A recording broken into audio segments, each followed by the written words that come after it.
are agreeing that the economy is recovering. They just think recovering is not good enough. It would be better if a Republican were in the White House. But everybody seems to agree that the economy is recovering, that the worst is behind us, that whether you agree with the stimulus or the bailouts, the worst is over, and that the economy is improving, and the evidence of the improvement. Whoa.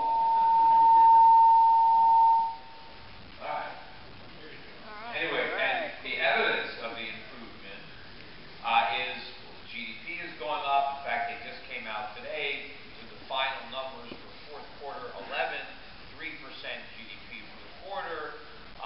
Unemployment claims came out also. They're the lowest they've been in about 4 years. People are spending. The trade deficit is rising sharply, which means Americans are just spending a lot of money. But people are looking at the spending and they're saying, aha, the economy is recovering. It's not recovering at all. In fact, it's the exact opposite of recovery. It's relapsing. We're getting sicker. But we don't know it yet because the high of the drugs hasn't worn off yet. You see, you can't look at the economy and say, because we're spending more money, the economy is getting better. You got to look at where's that money coming from? Where are we getting the money that we're spending? And is that type of spending sustainable? Now, if it was coming from increased economic output, increased production, if we were growing our savings and we were spending out of income that was generated productively, then maybe it would be sustainable. But if the spending is a function of consumer debt, if we're just dipping into our savings because our incomes are still declining, if the government is spending a bunch of money that is borrowed, then the spending isn't making us richer, it's making us poorer. Because the debts are growing faster than the GDP. And in fact, evidence that the spending is making us poorer is the trade deficit, which was just reported, is at the highest expense since before the crisis. So we're not creating the productive jobs that would diminish the trade deficit. We're creating more non-productive jobs that simply add to the trade deficit. And how do we afford to pay for all these imports? We just go into debt. We borrow money. So we're no more having a legitimate recovery now than we did in the period between the bursting of the stock market bubble and the bursting of the housing bubble. Yes, during that period of time, we grew the GDP, we created jobs, but what kind of jobs did we create? We created a lot of jobs in the housing sector. We were building houses we didn't need and couldn't afford. We created jobs in mortgage finance and appraisal, on Wall Street. Of course, a lot of stores were selling merchandise. A lot of cars were sold to people who were taking home equity loans.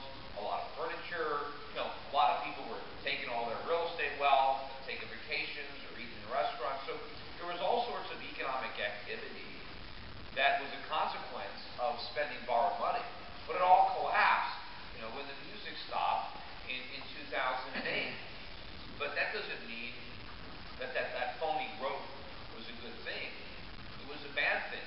It was the consequence of the stimulus that we had for the 2001 financial crisis. See, one of the things that Ben Bernanke doesn't understand is, and of course there are many things he doesn't understand, but he doesn't understand the Fed's role in perpetuating these phony booms. And he doesn't understand that when the bubbles burst and the recessions set in, that the recession is actually the good thing.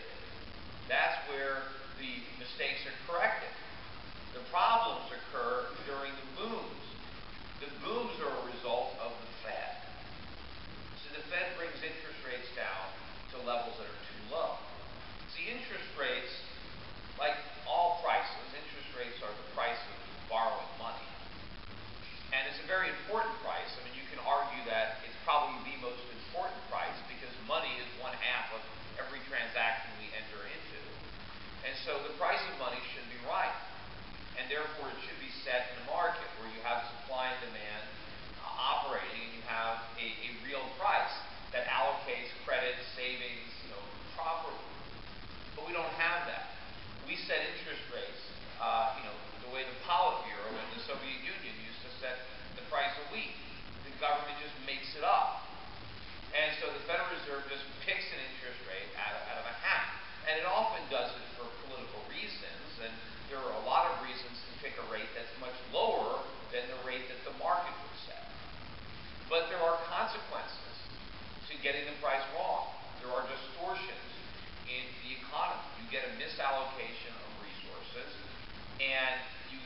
malinvestments. You get investments that are based on false economic signals that are coming to the market via an interest rate that is artificially low.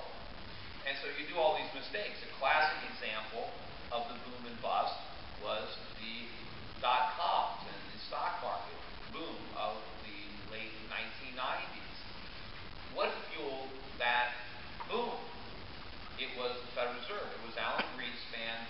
Alan Greenspan was everybody's best friend on Wall Street because every time there was a problem in the 1990s, particularly the latter half of the 1990s, whenever there was a problem anywhere in the world or in America that might have hurt the stock market, caused a temporary dip in the economy, Alan Greenspan was there with more cheap money, more stimulus to prevent that from happening. In fact, Wall Street actually came up with a name for this. They called it the Greenspan put. Don't worry about anything going wrong because Greenspan is not going to let it unravel your investments. It's like having a put, right? And so whether it was the Asian contagion, the crisis in Russian debt default, the blow-up at long-term capital management, the bankruptcy of Orange County, all the fears about Y2K, the Feds created all this money, and the money spilled into their stock market. Of course, some of it went to the real estate market, but the stock market bubble at that time was much bigger than the real estate bubble. That bubble got bigger later, but the stock market bubble was much more pronounced. And of course, during that bubble, a lot of capital was malinvested. I mean, look, hey, all these dot-com stocks were going straight up.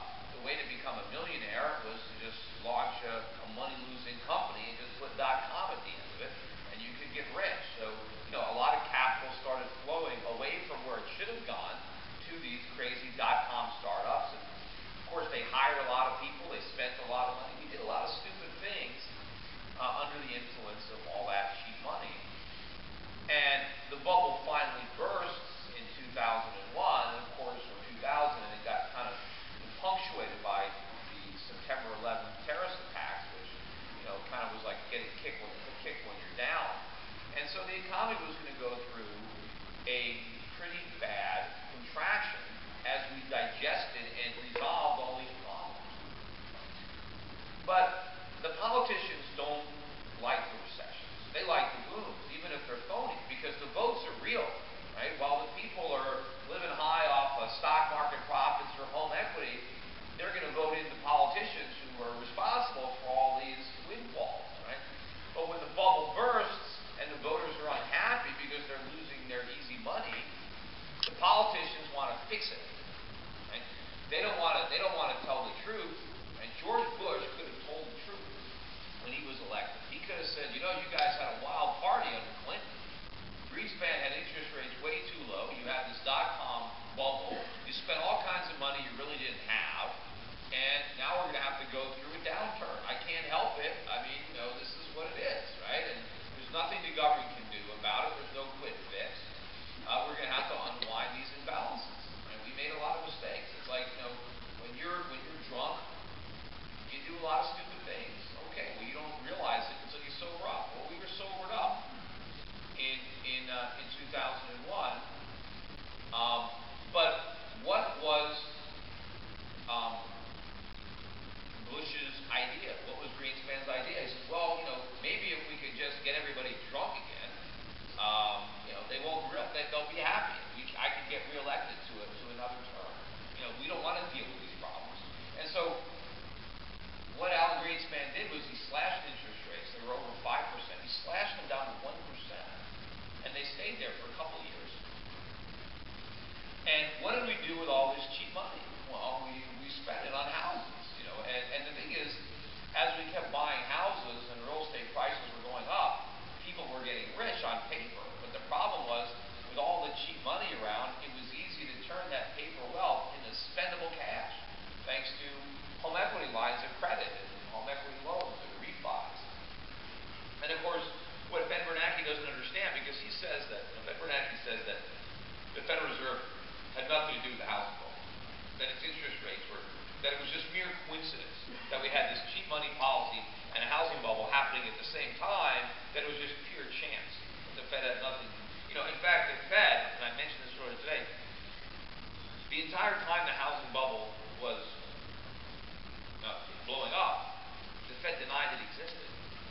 2004, the Federal Reserve Bank of New York funded a study, and the study concluded that there's no evidence of a housing bubble, even though we were dead in it. And it peaked 2 years later. I mean, we were almost at the peak of the bubble, and the Federal Reserve said there's no evidence of one. Ben Bernanke himself repeatedly said in 05 and 06 that there was no housing bubble, even though it was about to burst. He said it didn't exist. Now he says the Fed didn't cause it. How does he know? I mean, if he didn't see it coming, I mean, maybe he caused it, but he doesn't realize it, because he obviously didn't understand it, because he didn't even know it was there, even though it was all over the place. Now Bernanke says that there's no inflation. Well, he couldn't see the housing bubble. How would we expect his vision to be any clearer when it comes to inflation, when there's plenty of evidence of that too, that he's ignoring? But so the Fed denied that this bubble existed the entire time. So, but we slashed interest rates down to 1%, and we didn't really have the recession that we needed. But all of this economic activity was false. The whole recovery that everybody thought was so great between 2002 and 2008 was an illusion. It was built on debt, on inflated real estate values, on excess consumption. I can see this. I was warning about this for years. I was writing about it. I was writing articles. You can still read them if you go to my Europac website and just go look at my commentary archives from 2003, 4, 5, 6. You read all the articles I was writing. You can search keywords like housing or real estate, specifically if you want to get into how I was talking about the real estate bubble. But that stimulus bought us time. It bought a re-election for George Bush, and it bought us some time. But eventually, the stimulus wore off, and the hangover was the financial crisis, the bursting of the housing bubble. Now, of course, that happens towards the end of the George Bush term.